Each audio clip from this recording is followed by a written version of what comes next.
So one of the challenges, of course, that leaders and industries of all shapes and sizes across the world face is really the ability to deliver on existing customer expectations and at the same time reshape their businesses with new digital services. And that's a pretty tough thing to do because you have to essentially manage multiple business models. So you have to run your existing one and then you have to generate new business models at the same time. And as we all know, business models contain many, many different dependencies, risks, and issues that have to be addressed. The other thing, of course, is to figure out when to start developing new innovations and how to actually introduce them into the market. And that's a very, very tough thing to do.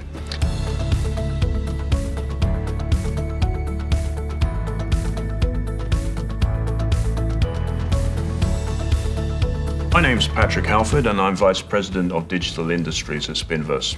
For episode 2 of HCL's Global Business Conversations, we're really pleased to bring together leaders from 4 different industries to explain the challenges, the opportunities, and their approaches to execution in transforming their businesses digitally.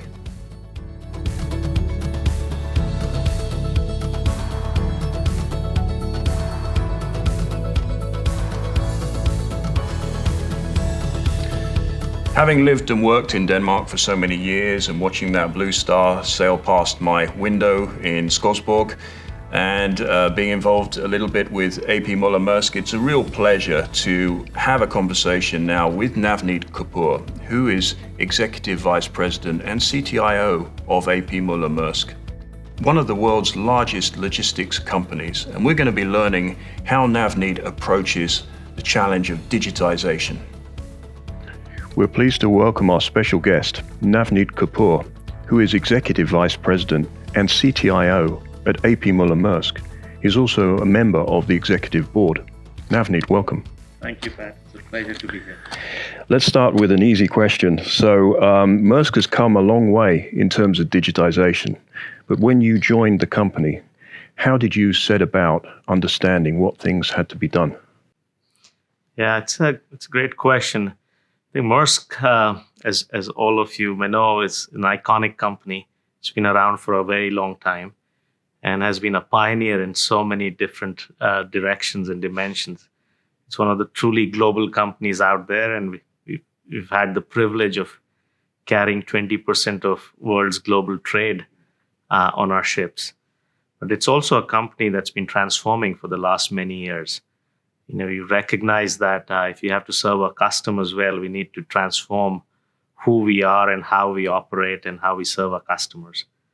So when I joined the company 4 years ago, that opportunity was being discussed, but we recognized that we had a lot of work to do across multiple dimensions, starting with leadership behaviors, starting with a culture, ways of working, and of course technology capabilities within the company.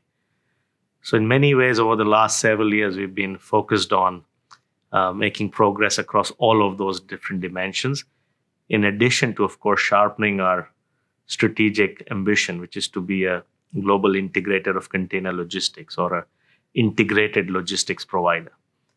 And as we stand here today, I think that position, that point of view, that ambition is much sharper. We made real progress on our transformation. But with like with many transformations, it's more like a marathon as opposed to a sprint. And we feel like we've crossed the halfway stage of the marathon, but we still have some room to go. And you, as you said, you run such a complex global operation, and there are so many technologies evolving at the same time. How do you stay on top of evolving technologies? Yeah, you're right, Pat. I mean, technology is perhaps one area that's been evolving rapidly, exponentially even. and it's almost impossible to stay on top of every aspect of it and what's out there, what's coming next. So one really has to start to think of oneself as a continual learner. And I think that's one of the most important traits in leaders of the future, being continual learners. And that's really the journey I've been on personally, to learn voraciously from everybody I can, most importantly from my own team.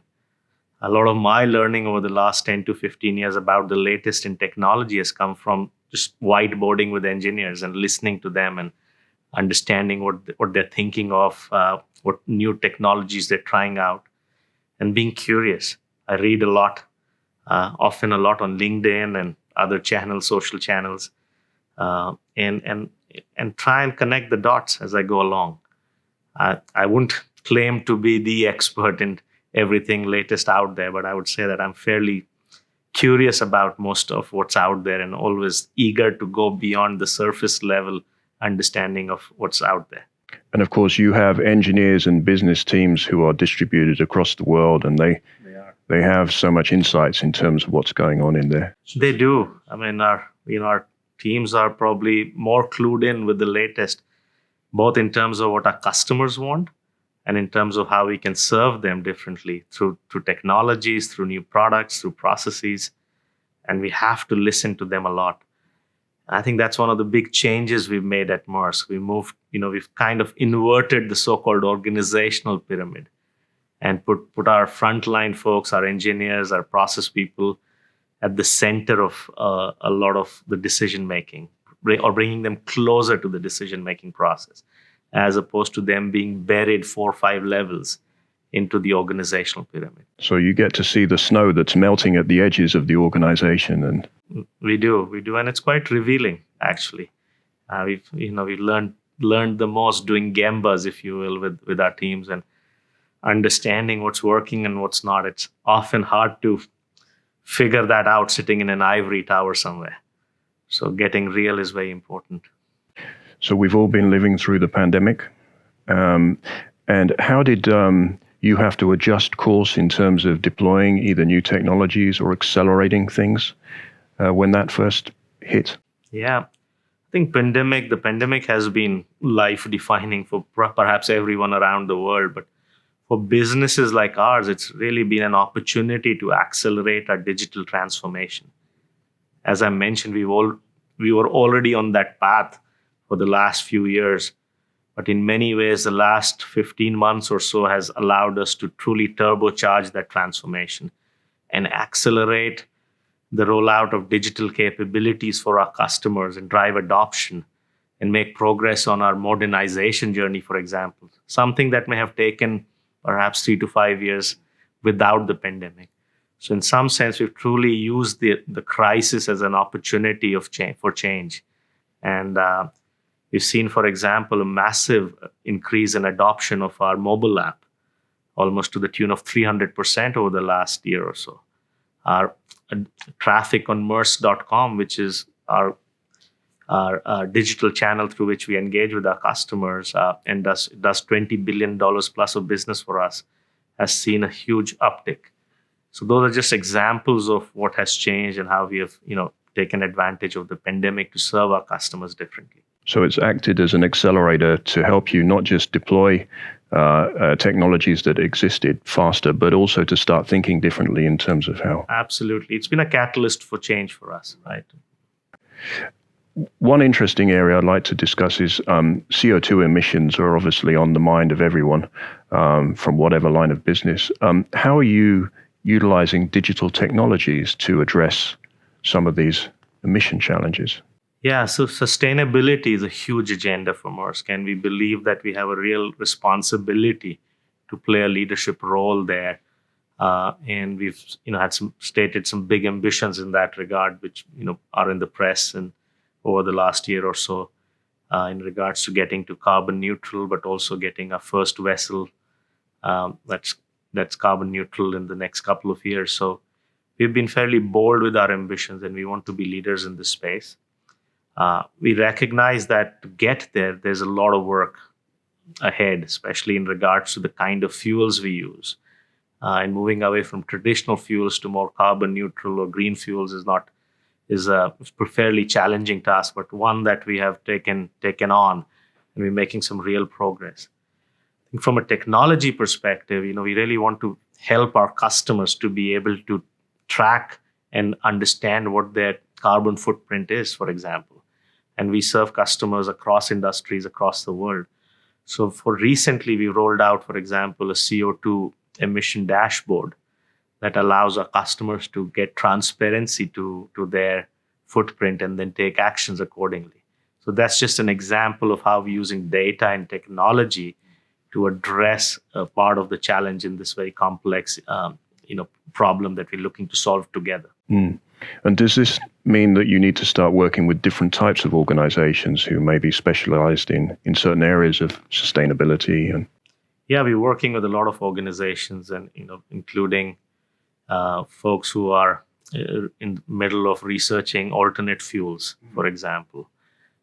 Also with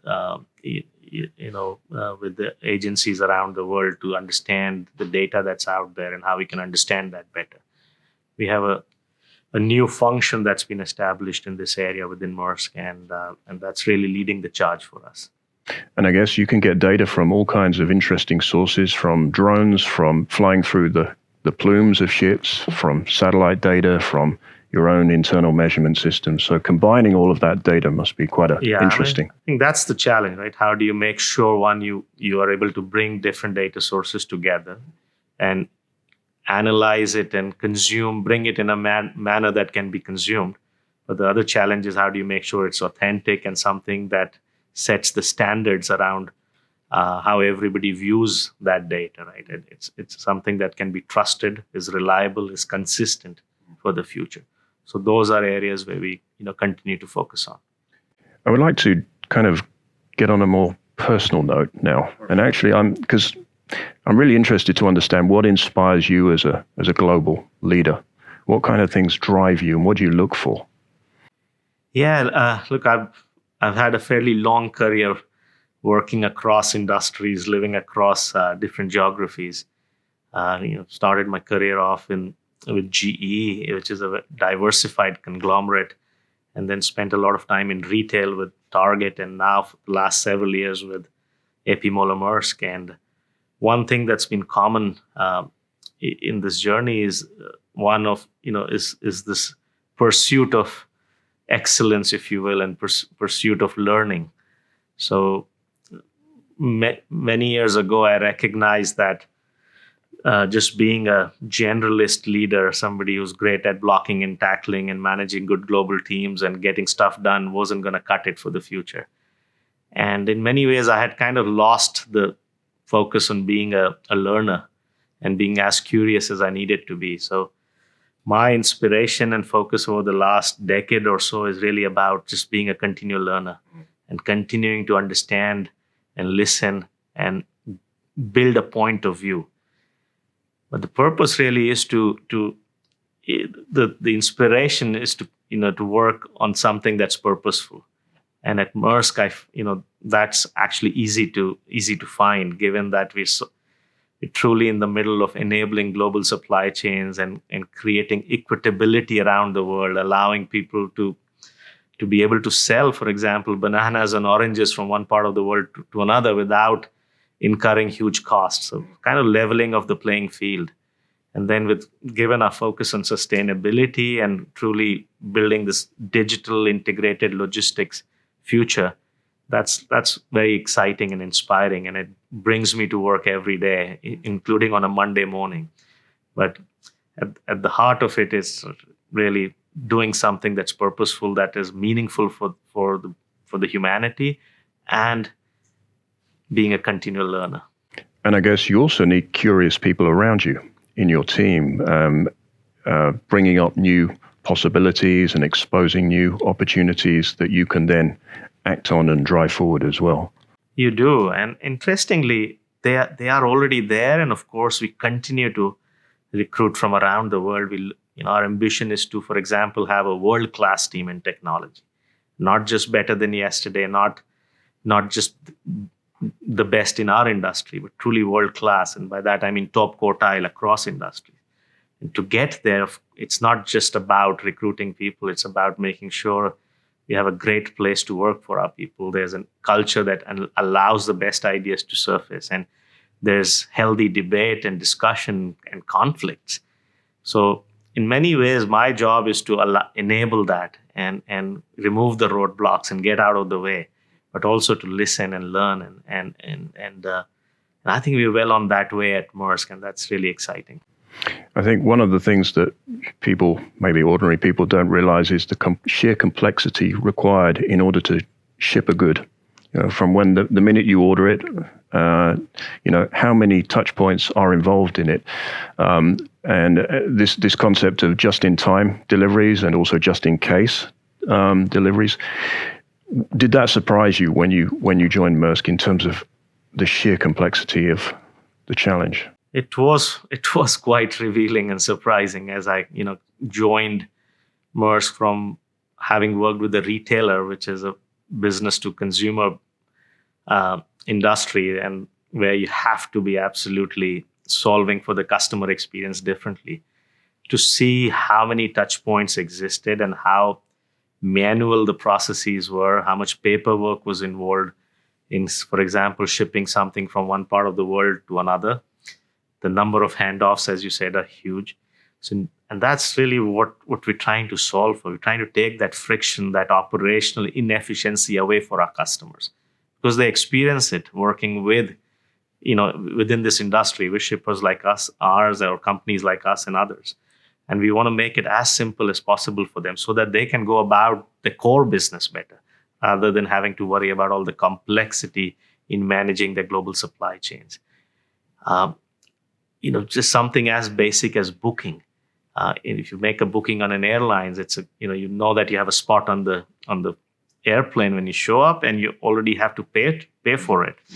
In shipping, that's interestingly wasn't the case, and Maersk has actually been working really hard to change that, to drive towards more of a two-way commitment. And so these are just small steps, and then since then many more that have been taken to try and simplify the complex supply chain, reduce the number of handoffs, reduce the paperwork. But we still have a long ways to go in this industry. The good news is the ambition is clear, and we are on it. Navneet Kapoor, thank you very much for your insights. Pat, it's been a real pleasure. Thank you.